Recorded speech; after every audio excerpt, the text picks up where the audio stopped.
There is an entire country where almost nobody goes on a diet.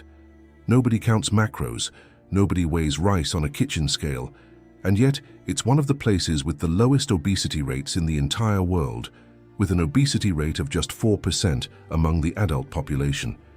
Meanwhile, you've probably tried everything and yet the scale still won't budge. Maybe you've tried several restrictive diets, online challenges, tried working out more and pushing your effort to the limit, but still, you couldn't achieve the body of your dreams. The difference between you and the people of that country isn't about effort. It's about the system they follow, a system that Western schools never taught us. It's a path that the Japanese of Okinawa have used for centuries, completely free from harsh restrictions, suffering, or extreme discipline. The focus here is on restoring an ability your body used to have spontaneously, before you forgot about it. Today I'm going to tell you the story of a man named Oliver, a 35-year-old family man who spent years trying to defeat his own body through brute force, until he discovered a Japanese routine that doesn't fight against the body. It teaches the body to go back to doing what it already knows how to do on its own. This routine combines 4 pillars used for centuries in Okinawa, Japan, the region with the highest concentration of centenarians in the world: Hara Hachi Bu, Washoku, Ryokucha, and constant daily movement. Together, they form something that Western medicine is only just beginning to validate through science. This system goes against a lot of what the fitness industry teaches about weight loss. There's no obsessive macro counting, no pain, no gain. And the first step will seem ridiculously simple. So simple that you'll doubt it even works. Stay with me until the end of this video, because you're going to understand the mechanisms behind this system, and you'll leave here with a practical plan that you can apply to your own life to change your reality. Chapter 1. The Comment. Oliver was always a guy who took care of his body. He had been training since his early 20s. He paid attention to what he ate. He liked the feeling of being in shape, not out of vanity, but because it was part of who he was. Then he got married, had kids, and like many men do, he decided his priority had shifted to something else: providing, work harder, study more, make sure his family never lacked anything. He didn't actively decide to abandon his body. He just decided, without realizing it, that his body could wait. Hours at the gym turned into overtime at work. Home-cooked lunches turned into whatever he could order between meetings. 8 hours of sleep turned into 6, 5, sometimes less. And his body changed slowly. So slowly that Oliver didn't notice. Nobody notices their own face aging in the mirror every day. It's the exact same thing with weight gain. Until a random Tuesday at work.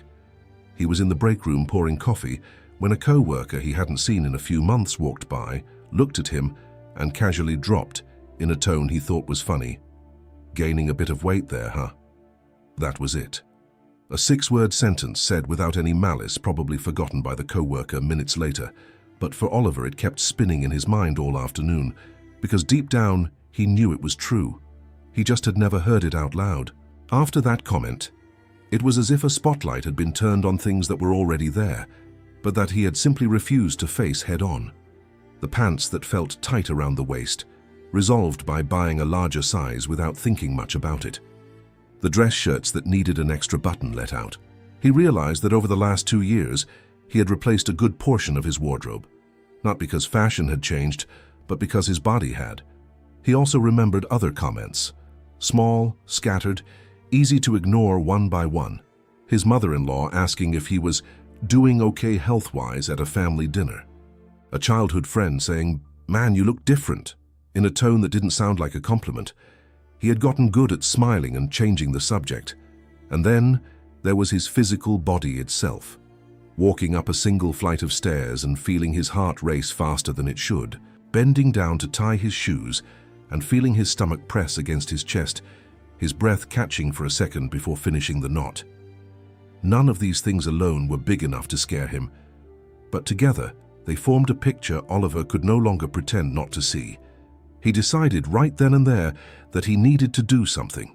What he didn't know yet was that his first attempt was going to fail. And his second attempt too. That very same week, Oliver opened the app he had used years ago when he was training regularly. He set up a strict diet, based on what he remembered working in the past. Low carbs, high protein, 0 sweets, 0 alcohol. And he went back to the gym with the same intensity he had when he was 25. It worked, for 18 days. On day 19 came a week of delayed deliverables at work, late-night meetings, poor sleep, accumulating stress. The strict diet, which was already hard to maintain during a normal week, became impossible during a week like that. He broke his diet on a Friday, felt guilty, and decided to make up for it over the weekend by working out twice as hard, which only left him too exhausted to continue on Monday. He tried again a few weeks later, this time with a flexible diet, tracking macros with more freedom. It was better. It lasted 6 weeks. But the pattern repeated itself. Work got demanding, sleep got worse, the routine collapsed, and his eating habits went down with it. After his third failed attempt in 4 months, Oliver arrived at a dangerous thought. Maybe the problem was him. Maybe he simply didn't have the discipline he used to have at 25. Maybe this was just how it was now at 35, a body that keeps deteriorating and a man too weak to stop it. He couldn't take the comments anymore. He couldn't stand being out of breath on a flight of stairs. He couldn't stand taking a shower, looking at himself in the mirror and quickly averting his eyes. One night, after another day where his pants pinched uncomfortably, he opened Google and typed, "Weight loss specialist doctor near me." Chapter 2. The doctor who asked the wrong question, on purpose. Oliver booked a consultation with a doctor named Dr. Hayato, whose profile promised a multidisciplinary approach, a word he didn't even quite understand in that context. He went with 0 expectations. He imagined the usual routine, a battery of tests, a generic printed diet sheet, and the standard advice to work out more. The office didn't look like a medical office. No anatomical posters on the wall, no smell of hand sanitizer. A simple wooden desk, 2 chairs, a plant in the corner. Dr. Hayato walked in, a man with calm movements and a low voice. He sat down, looked at Oliver with genuine attention and asked, "Tell me, why do you want to change your body?" Oliver unloaded everything he had been holding in. The co-worker's comment in the kitchen, the clothes that didn't fit anymore, the looks at family gatherings, the difficulty of climbing stairs, of tying his shoes without losing his breath. Everything poured out at once, almost like a confession. Dr. Hayato listened to it all without interrupting. When Oliver finished, he didn't grab a pen. He didn't open his computer. He just asked again, using different words. "What if nobody ever commented on your body again? Not your co-worker, not your family, nobody. Would you still want to change?" Oliver opened his mouth to answer quickly, and then he stopped. Because the automatic response sitting on the tip of his tongue, yes, of course, where it didn't feel complete. He stayed silent for a few seconds, looking down at his hands, not knowing exactly what to say. Dr. Hayato didn't fill the silence. He let it exist. "Let me ask you another way," Dr. Hayato continued calmly. "When was the last time you played with your kids without thinking about how tired you were?" Oliver tried to remember. He couldn't. What he did remember were several recent times when he made excuses. "I'll play later. Let Daddy rest." Because he didn't have the breath, or he didn't have the energy, or both. And what do you imagine losing if nothing changes? 10 years from now? 20 years from now? That was when something shifted inside him. He thought of his children growing up. He thought of not being able to keep up with them on a hike, running in the backyard, or spending a day at an amusement park. He thought, unintentionally, about not being there at all, in a much more definitive way, because of an overworked heart, ignored high blood pressure, a body he had been treating as if it were indestructible. I think I want to be present," he said slowly, as if hearing his own voice for the first time. "I want to see my kids grow up. I want to have the energy to keep up with them. I want to grow old beside my wife, not die early from something I could have prevented." Dr. Hayato nodded with serene recognition. "That has nothing to do with aesthetics. That is your real reason, very different from what you told me 5 minutes ago. The comments, the clothes, the mirror, all of that is real, and it genuinely hurts. But that is what pushes you away from something. What you just said is what pulls you towards something. They are different forces. One exhausts you, the other sustains you. Oliver left that appointment in silence, not knowing that he had just found what the Japanese call ikigai, a reason for being. All he knew was that for the first time in years, he understood why he was trying. Let me pause the story for a second, because this applies to you watching this, not just to Oliver. Before any diet, any workout, any weight goal, ask yourself the exact same question Dr. Hayato asked. Not to me, to yourself. If nobody ever commented on your body again, would you still want to change? And if the answer is yes, why? If your answer is about aesthetics, about what others will think, that's fine, it's human, but that won't sustain you on the hard days. If your answer is deeper, your children, your lifespan, having the energy to truly live, write it down somewhere. You're going to need to remember it later on. Chapter 3. The first rule: no war. During the second consultation, Oliver expected to hear the plan, the diet, the workout, the numbers. Dr. Hayato started differently. Tell me about your previous attempts. Oliver talked about the strict diet that lasted 18 days, the flexible one that lasted 6 weeks, and how work always ended up ruining everything. Do you know why both of them failed? Dr. Hayato asked. Lack of discipline, I guess. No, both failed for the exact same reason. You treated your own body as an adversary, cutting everything out, depriving yourself, punishing yourself when you make a mistake. That's war, and war is exhausting. Nobody wins a war against themselves for long, because eventually both sides are the same person. He leaned forward slightly. In Japan, especially in Okinawa, where people live longer and reach 100 with better health than most people reach 70, nobody is at war with their plate. There is a principle called Hara Hachi Bu, eating until you are 80% full, not 100%. Just that? Oliver asked, skeptical. It sounded too good to be that simple. Just that to begin with. It takes about 20 minutes for your stomach to signal your brain that it's satisfied. If you eat fast and fill your plate to the brim, you cross that point before you even realize it. Hara Hachi Bu isn't about eating less out of suffering. It's about eating slowly enough for your body to warn you in time. What about the rest, the training, the exercises? We'll get there, but not in the way you're thinking. The first week was hard, but not for the reason Oliver expected. It wasn't hunger. It was the deep-seated habit of finishing his entire plate quickly, barely chewing, an automatic behavior built over years of eating between meetings, in his car, or in front of his computer. He began sitting down to eat without his phone paying attention, stopping when he felt satisfied, even if there was still food left on the plate, waiting before going for seconds. In the first week, he went for seconds almost every day. His body didn't trust yet that the initial portion was enough. By the second week, only twice. By the end of the month, he simply didn't feel the urge to clean his plate anymore. His stomach had shrunk its expectations. Dr. Hayato reviewed this during the next consultation and added the second layer, Washoku. Not swapping his entire life for traditional Japanese cuisine, but applying the principle behind it, prioritizing real, nutrient-dense whole foods over ultra-processed items, fish instead of processed meats, vegetables and fermented fiber instead of bagged snacks, healthy fats instead of quick-fried foods. This isn't a diet, Dr. Hayato explained. It's better fuel. You can eat Hara Hachi Bu up to 80% capacity with French fries, and you'll still feel terrible afterward. Hara Hachi Bu works best when what's on your plate actually nourishes you rather than just filling space.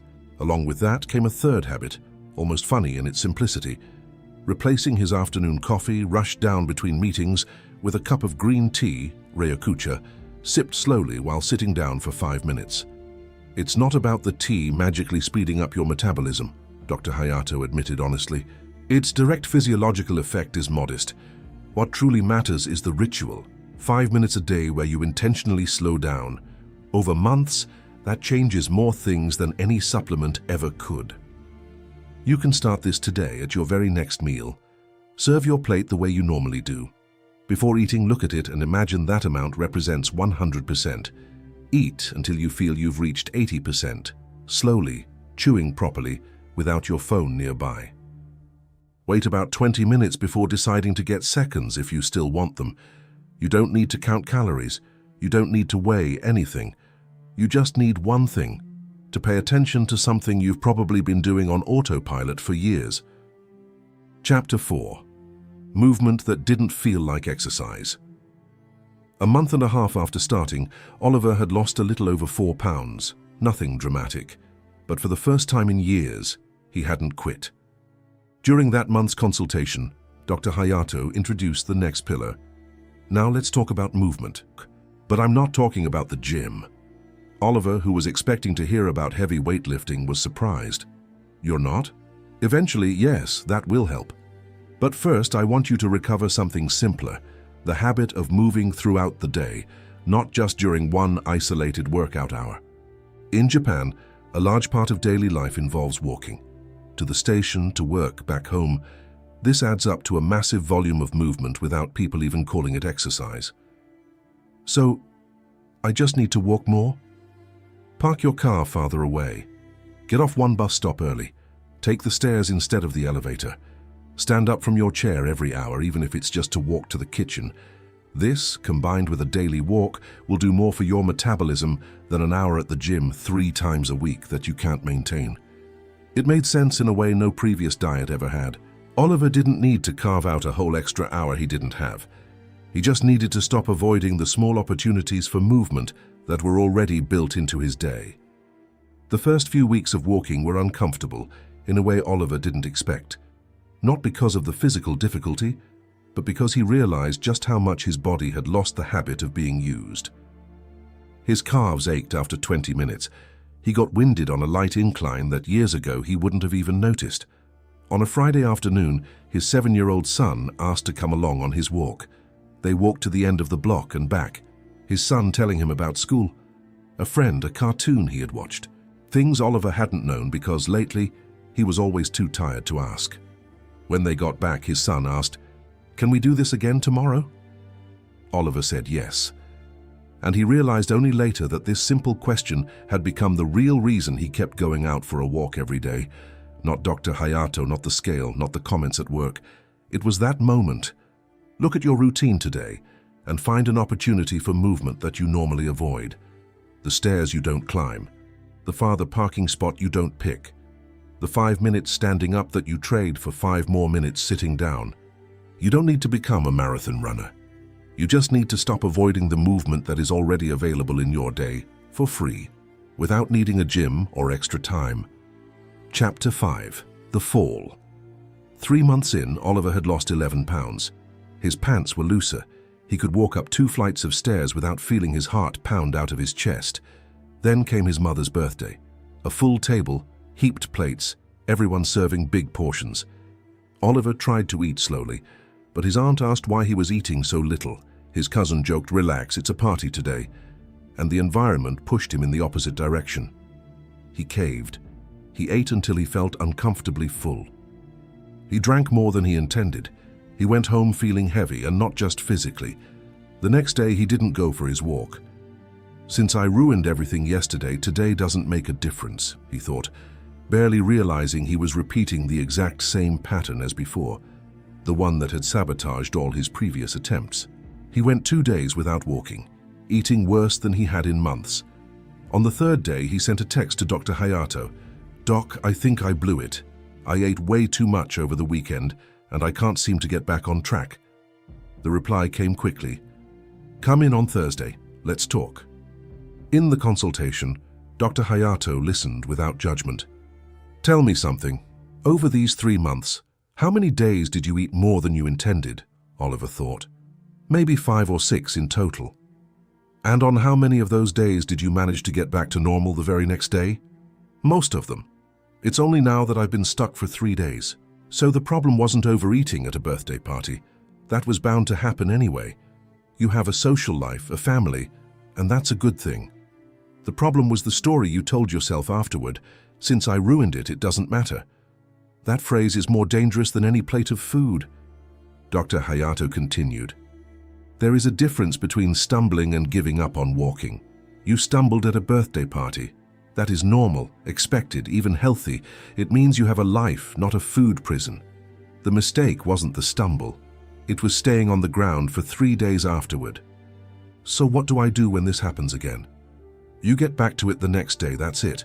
No punishment needed, no compensating with double workouts, no fasting all day to fix it. Go back to eating until 80% full. Go back to your walks.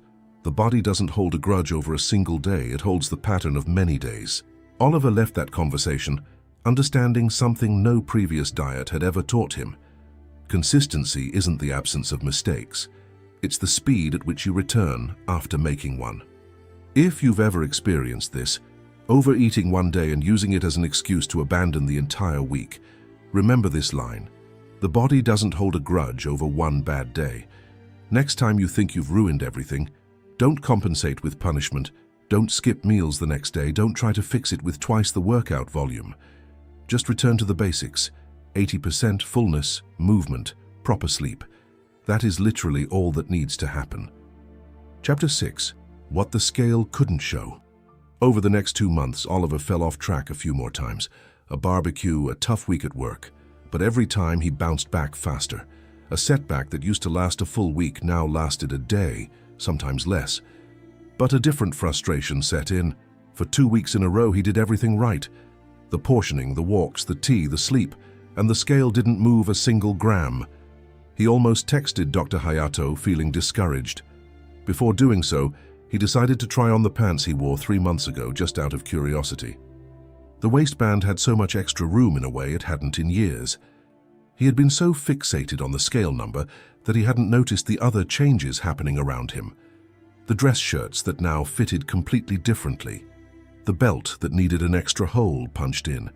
The ease of tying his shoes without holding his breath. At the next consultation, he told Dr. Hayato about this, almost apologizing for having doubted the process. The doctor smiled. That happens to almost everyone. The scale measures total weight, muscle, water, fat, everything together. It doesn't tell the whole story. While you were looking only at the scale, your body was changing in ways that number couldn't capture. Let me ask you a question, Oliver. During those 2 weeks when the scale didn't move, were you able to play with your kids without getting tired quickly? Oliver paused. I was. Last week I ran after my son in the yard without having to stop to catch my breath. Then, the thing you were truly seeking was already happening. You were just looking at the wrong metric. By the 6th month, Oliver had lost 20 pounds. He wasn't walking for just 20 minutes anymore. It was 30, 40 minutes without even noticing time go by. He wasn't eating until 80% full through conscious effort. It was simply how he ate now. But the change that mattered most wasn't in the mirror. It was on the Saturday his son asked to play soccer, and Oliver played for 40 minutes, sweating, breathing easily, laughing together. It was on the evening his wife suggested hiking the trail near their home, and he said yes immediately, something that months ago he would have avoided with an excuse about being tired. It was the day he tied his shoes without feeling out of breath, a gesture so small that it became a symbol of everything that used to be wrong. His wife noticed it in a way Oliver didn't expect. One night, lying in bed, she said, "You know what I like most about this change? It's not your body, it's that you're truly back here with us, present." Oliver held her hand. He thought about how many times he had almost quit. After his mother's birthday, after those 2 weeks with no results on the scale, after so many mornings when he just wanted to go back to sleep instead of going for a walk. "I almost stopped several times," he admitted. "But I didn't." Researchers studying dietary habits in Okinawa noted that eating to partial rather than full satiety is linked to the natural delay between the stomach filling up and the brain registering that signal via leptin, a mechanism that takes, on average, 20 minutes to complete. Studies on non-exercise activity thermogenesis, NEAT, show that spontaneous daily movement, taking stairs, walking, standing instead of sitting, often accounts for a larger share of total energy expenditure than an isolated workout session, especially for individuals with mostly sedentary routines. Regarding green tea, research indicates that EGCG combined with caffeine has a real, albeit modest, effect on energy expenditure. Not a dramatic fat-melting miracle, but a subtle edge that, when combined with consistency, contributes to overall results. And behavioral psychologists point out that motivation rooted in core values, family, life longevity, daily vitality, sustains new habits far longer than purely aesthetic motivation, which fades as soon as initial discomfort sets in. But what happened to Oliver didn't stop with his physical transformation. The following year, the same principle of 8%, not 100%, began showing up in other areas of his life. At work, he stopped trying to do everything perfectly all at once and started delivering consistent, solid results. He was promoted not by working longer hours, but by working in a sustainable way. In his marriage, he and his wife started setting aside those 20 minutes of evening tea as a ritual just for them. No phones, no TV, just conversation. His son, now 8 years old, mentioned to his mother, "Dad plays with me every day now." He couldn't explain what had changed, he just knew it was different. Chapter 7. What Remains. 2 years after that first consultation, Oliver has maintained his weight loss. He still eats slowly, up to 80% full. He still walks every day. He doesn't even think of it as an effort anymore. He still drinks his afternoon tea, more for the ritual than for the effect. The same co-worker who months ago had remarked, "Gaining a bit of weight, huh?" without realizing the impact of those words, recently asked, "Man, what did you do? You look totally different." Oliver thought about explaining everything: Hara Hachi Bu, Washoku, Dr. Hayato, the months of trial and error. He decided to keep it simple. "I stopped trying to beat my body through force, I started working with it." The co-worker laughed, not fully understanding, but Oliver knew exactly what it meant. Because the question that truly changed everything wasn't how to lose weight. It was the question Dr. Hayato asked in the first appointment, when he refused to accept the obvious answer: "Why do you want to change your body?" It wasn't because of the comments. It wasn't because of the clothes. It was to be whole, present, and alive in the lives of the people he loves most. If you've made it this far, maybe you recognize a bit of Oliver in yourself. Maybe you've already tried forcing your body through restrictive diets that lasted a few weeks before falling apart. Maybe you've heard a comment that kept playing back in your mind all day long. Before you try to change everything at once, do what Dr. Hayato asked Oliver to do first. Stop and ask yourself honestly why you want this change. Not the automatic answer. The answer that comes after the silence. Because aesthetic motivation fades. Purpose doesn't. After that, start small. 1 meal a day where you eat slowly until you feel satisfied, not until the plate is empty. A short walk today without stressing over speed or distance. Replacing a rushed coffee with a tea, enjoyed slowly, away from screens. And when you stumble, because you will stumble, remember what Oliver learned. The problem is never the stumble. It's the story you tell yourself afterward. Get back to it the next day, that's all. The body doesn't hold a grudge over one bad day. It holds the pattern of many days. So let me summarize all of this into a plan you can start today, without needing a gym membership, without weighing food, without needing superhuman willpower. First step, before anything else, answer for yourself why you want this change, not the surface answer, the one that comes after the silence. Second step, on your plate. Eat until 80% full, not 100%. Eat slowly, seated, without your phone. Wait 20 minutes before getting seconds. Third step, in your pantry. Gradually swap ultra-processed items for real whole foods. Fish, vegetables, fermented foods, healthy fats. You don't need to change everything overnight. A few swaps a week will transform your results over a few months. Fourth step, in your body. Add movement wherever it fits naturally into your day. Stairs, walking, parking farther away. A 20 to 30-minute daily walk is the starting point, not the ceiling. Fifth step, in your mind. Create a ritual for a real break in your day. Tea, 5 minutes without screens, whatever works. It's not about what you drink. It's about intentionally slowing down at least once a day. Sixth step, when you make a mistake, and you will make mistakes, just return the next day. No punishment, no compensation, no drama. Just get back on track. None of these 6 steps alone will burn massive amounts of fat overnight. Eating to 80% fullness won't work miracles in a single day. A 20-minute walk won't melt weight off on its own. Afternoon tea won't magically skyrocket your metabolism. as Dr. Hayato honestly told Oliver. But add these up over weeks and months, and what happens is exact to what happened to Oliver. Your body stops storing fat because it's no longer receiving excess every day. It starts moving more because movement becomes part of your routine, not a separate chore. And most importantly, you don't quit halfway through because you aren't in an exhausting war that burns you out after 3 weeks. You're in a sustainable routine. This is essentially what science confirms about the longest living populations in the world. It's not a secret hack, it's not a supplement, it's not a specific workout routine. It's the sum of small choices repeated long enough to become who you are. And that's how stubborn fat leaves. Not all at once, but slowly, exactly the way it took time to appear in the first place.